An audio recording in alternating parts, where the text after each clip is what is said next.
NGT और सरकार के सख्त नियम कायदे और प्रतिबंधों के बावजूद भी फरीदाबाद शहर में दीपावली की रात 2 बजे तक जमकर आतिशबाजी हुई, जिसका सीधा असर एयर क्वालिटी इंडेक्स पर देखने को मिला। आज हम इसी विषय पर बात करेंगे। नमस्कार, मैं हूं हर्षवर्धन और आप देख रहे हैं न्यूज़ एनसीआर। दीपावली के अगले दिन रविवार को प्रदूषण का स्तर 420 पहुंच गया था, जिसका मतलब है बेहद गंभीर श्रेणी में। दीपावली वाले दिन इसका स्तर था 350। अब आप खुद ही अनुमान लगा सकते हैं कि सिर्फ एक दिन में प्रदूषण कितना बढ़ गया। पटाखों की बिक्री पर यूं तो प्रतिबंध था, पर चोरी छुपे पटाखे बिकते हुए दिखाई दिए। हालांकि थोड़ी राहत भरी बात यह रही कि रविवार सुबह हल्की हवा चल रही थी और धूप भी खिली हुई थी। शाम को कई इलाकों में बरसात भी हुई। इस वजह से प्रदूषण का स्तर 420 से अधिक नहीं बढ़ सका।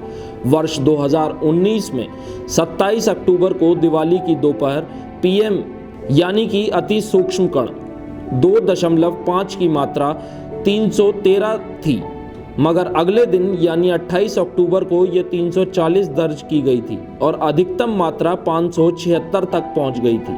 पिछले साल की तुलना में इस साल प्रदूषण का स्तर कम रहा, परंतु अति गंभीर श्रेणी से नीचे नहीं आया। इस वर्ष सभी को अंदाजा था कि दीपावली पर पटाखों पर प्रतिबंध जरूर है, परंतु उन्हें चोरी छुपे चलाया जाएगा। जी हां, ऐसा ही हुआ। लोगों ने इसे चोरी छुपे चलाया, जिसकी वजह से अगले दिन प्रदूषण में इजाफा हुआ। जहां एक ओर शहर से लेकर गांव तक आतिशबाजी चल रही थी, वहीं मिसाल के तौर पर सूरजकुंड क्षेत्र की इविजा सोसाइटी में रहने वाले 100 परिवारों ने एक भी आतिशबाजी नहीं चलाई। सभी ने मिठाई बांटकर दिए जलाए और दीपावली की एक दूसरे को शुभकामनाएं दी।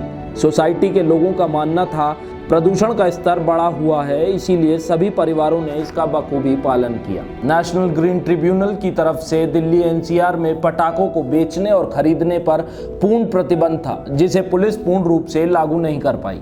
पुलिस को अपने अपने क्षेत्र में आतिशबाजी को पूर्ण रूप से रोकना था, जिसमें प्रशासन नाकाम रहा। दीपावली की शाम 5 बजे से ही लोगों ने पटाखे चलाने शुरू कर दिए और देर रात तक जमकर आतिशबाजी हुई।